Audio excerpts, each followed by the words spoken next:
the only true nourishment that we can find is in the being,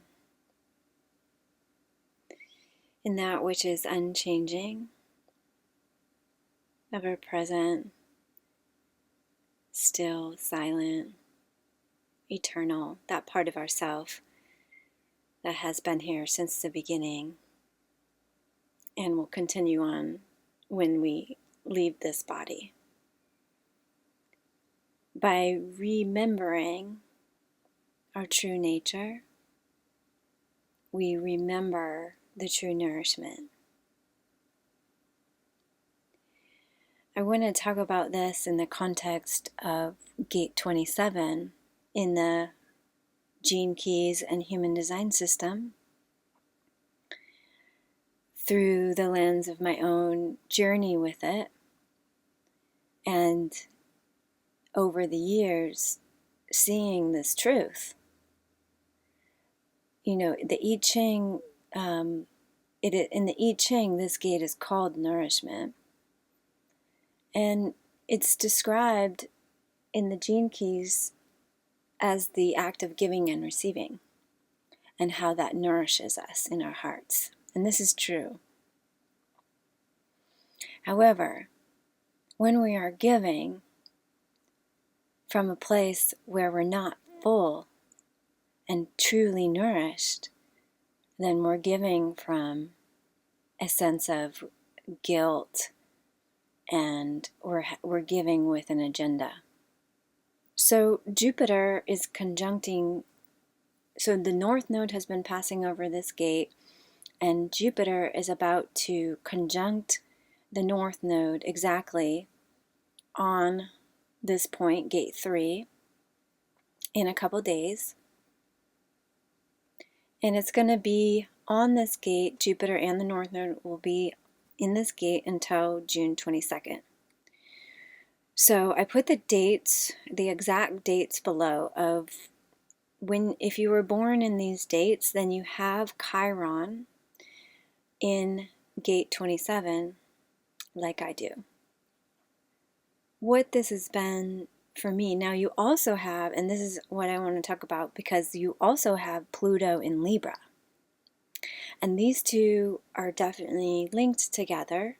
I mean, everything in our chart tells a bigger story, and every placement, the soul put every point in our chart in its place for a specific reason. So Pluto in Libra has a lot to do with being raised in the environment of projected expectations and conditional love, where what we were modeled by our parents was the conditional love. If you do this for me, then I'll love you, and if you don't do this and please me, then I take away that love. And this was experienced in various ways and degrees for each of us.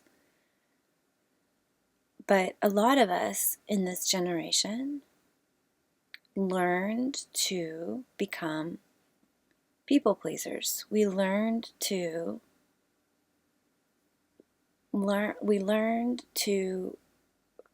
in order to get the love and to the safety, truly, it was about survival. We learned to shape shift into what others wanted us to be for survival.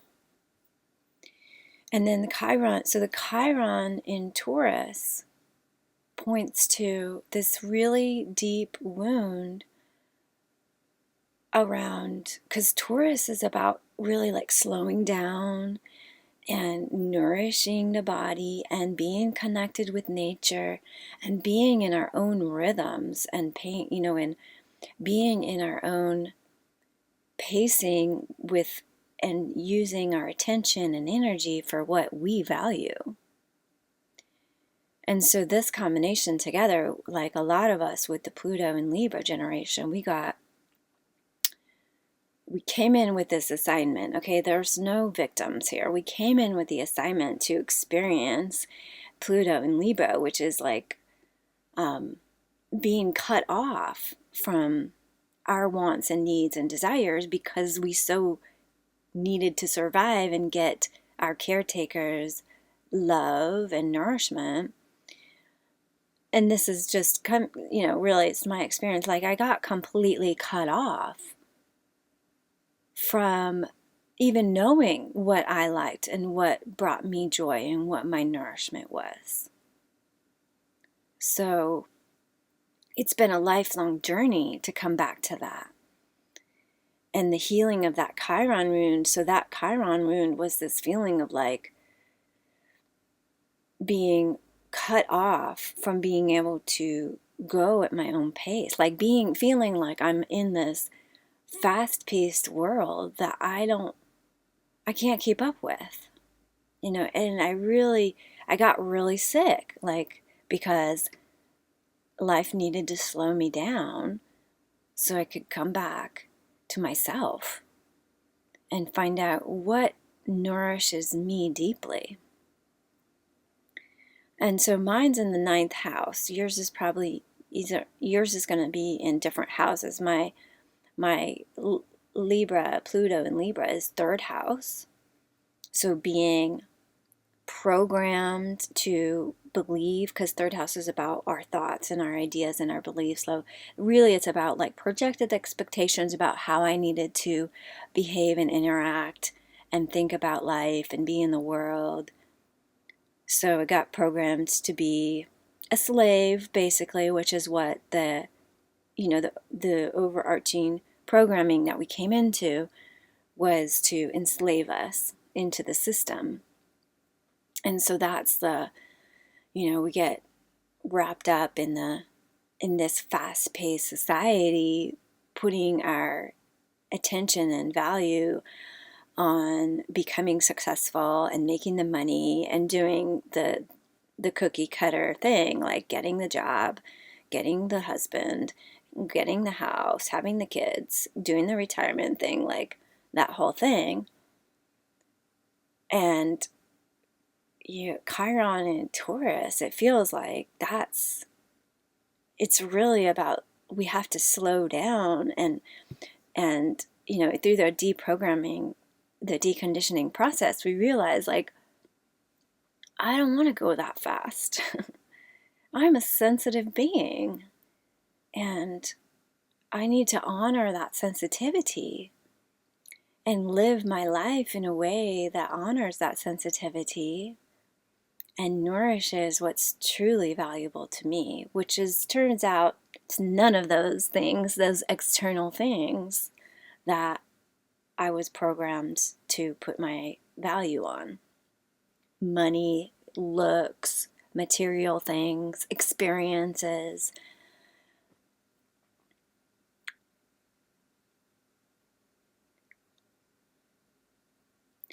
So the healing has been really like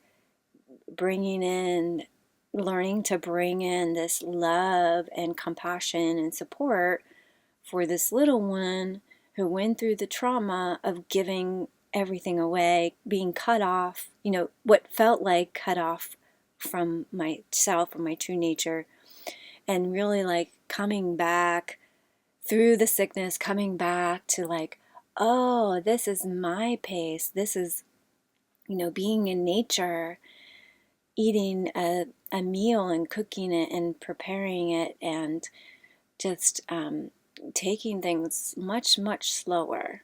And that's been a process to clear out my open sacral center and my open root center,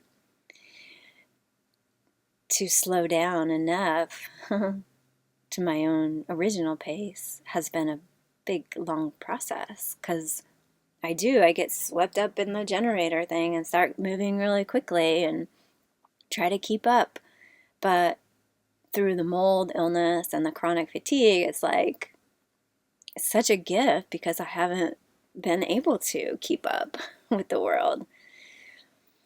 So the other thing I want to speak about this is, at the lower level, the Gene Keys talks about the shadow level of this gate being called selfishness, where either we can be self-sacrificing, which also is combined with that Pluto in Libra, where what we learned to just give because we're trying to get the love back and feel whole, and that's not coming from a true place. Or we become totally self-centered and we're giving with an agenda to get back something. And I did in my journey, there was a self-centeredness where I was actually just being conditioned by the collective, which is very much about giving with an agenda. So I did go, I saw that, and then because my motivation is innocence, I've really learned to let go of like all agendas. But what I want to talk about, like this other side of selfishness, because if we want to awaken from the dream and realize our true nature, that who we are is untouched by the program of the body mind. Like if we truly want to exit the matrix but also live it fully and embody the majesty of the creator and God source through our body, and live it on the surface of life while being free from any attachment to the program, we have to be selfish, because we have to take our tentacles of attention out of everything in the dream. And that includes, friends, family, what we thought we wanted, all, like the church, the religion, everything that's mental, everything that we are attached to. We have to come back inside and find it all inside of us. And that is divine selfishness. It requires a divine selfishness, because it's like this principle of, if you're on an airplane and it's going to crash, you put your mask on first. And so in the awakening journey, we realize, it looks selfish to the outside world that I'm, spending all this time alone. I'm not calling my family. I'm not calling my friends. I'm not socializing. I mean, it can be very lonely, right? But that's because we know that what we're doing is our purpose by clearing out, like by going within, turning the attention to the presence and going within. We're bringing up every dense energy, every emotion, every false belief about ourselves that we have to that we have to feel and transmute through our bodies. And that is no easy task. It takes everything. It takes the courage and the heart of a warrior to do that. So while it may look like I'm not doing anything, I haven't worked an actual job since 2014, but I've been doing the work of clearing the karma, my true purpose. And I've been supported in that. My basic needs have been met because it's the opposite of what the mind thinks. The mind thinks I need to get and I need to work hard and effort to make my life happen. But when we turn the attention inward and we stop all that chasing and busyness, and we realize it's all just a dream, it's all just a creation of our own mind, and we burn through the mind's temper tantrums and the emotions and the fears of what will happen to me. Will I die? Will I survive? And we burn through that, and then slowly, we see that we are being taken care of by doing this true work, which seems selfish. It's not selfish at all. Because when one being becomes totally free of the dream, of the matrix, that's a frequency, and that frequency affects the entire collective consciousness. So we fill our cup first. We find what nourishes us. And in the process of healing our trauma and our wounds, we have to take care of ourselves. We have to learn how to really nourish ourselves and nourish our little one. And, do the fun things again, like find the joy in life. Do what brings us joy above everything else. Now, if you have kids, it's a whole nother experience that I cannot relate to. I've been single, so. But still, I imagine, even if you have kids, like this still applies that when you give yourself time, when you give yourself what you need to feel nourished and come back to be able to have a feeling of able to give again, that's gonna benefit everybody, and that's gonna show your children how to care for themselves and how to love themselves too. So everybody wins on that. Yeah, and so we're really being given this time and this focus to heal this deep wound of, I would say, trying to keep up with outer expectations and the world's expectations of who we need to be, and healing that Chiron wound and coming back into our own, what nourishes us deeply. And as I said in the beginning, the true nourishment is found in the inward journey, in the staying in the presence, in the being, because at first it feels like there's nothing there for me, and there is nothing there for the me. But as we keep turning our attention to the being, the presence that is just holding the space for everything with compassion and love and neutrality, that being begins to recognize itself. And that's when things get really exciting and really juicy and really nourishing. When the being starts to recognize itself, when consciousness wakes up to itself. And so we have to keep turning and turning and turning the attention to that which never changes, the being that's always here.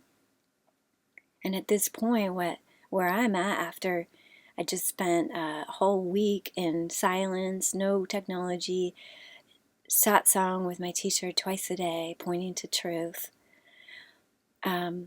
This place that I'm at is seeing that the being never goes anywhere, even when the body flares up and the chronic fatigue flares up. The being is always there. So it's like it doesn't touch who I really am. And this is the miracle starting to blossom.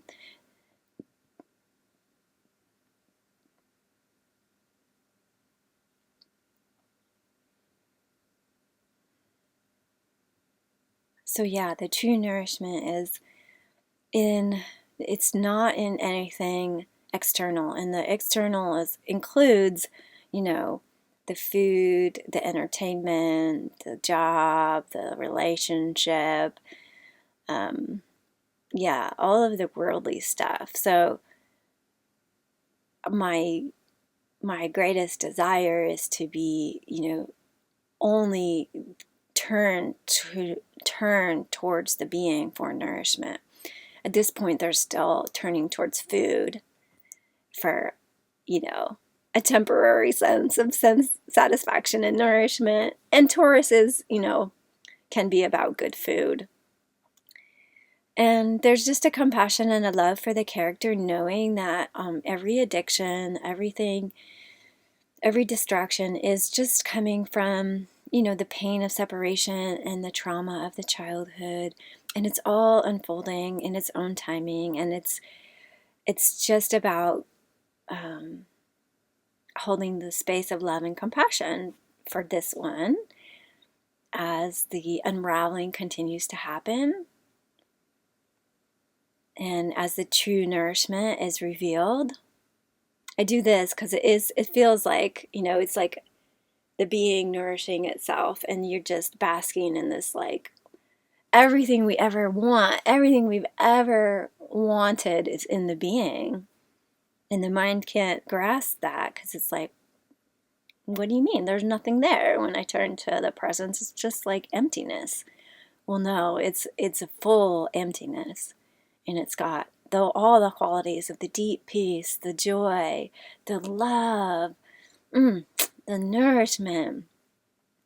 So as we taste that more and more, we get more and more devotional, and just say, okay, this is everything, and we see the potential of the possibility of living in that, nourishment and that joy and that peace and that passion and love, while whatever's going on in the dream. And the dream just becomes like, whatever, it doesn't even matter. Because who I am is free from the dream. Who I am is always here, and it will always be free. So just want to share that it's about this conviction. Who I am is free. The being is always here.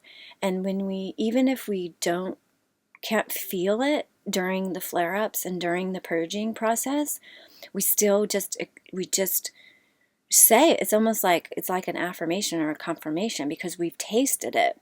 We've tasted the being, and we know the presence. And sometimes it gets clouded over by the intensity of the clearing process. But even in those times, we just confirm what we know. The being is always here. It's here. It's here. It's here. It's here. Even if I can't feel it, right? It never goes anywhere. And really, that's, a big takeaway from this retreat. I've heard it and I've heard it and I've heard it, but now I'm experiencing it as true.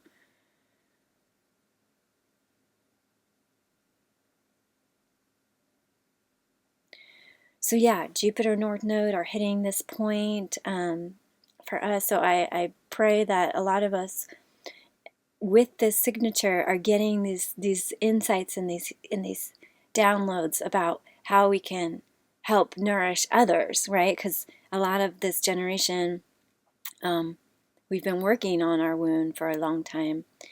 And hopefully, with Jupiter and North Node, they're coming into this, like, our gifts of this signature. How do we nourish others? And here I am sharing my experience, sharing my insights with you, hopefully nourishing somebody else out there.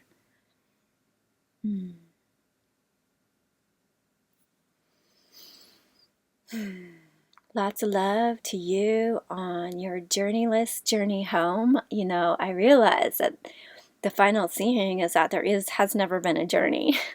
We have never left ourselves. However, in the play of time, it does feel like a journey and a process, this awakening.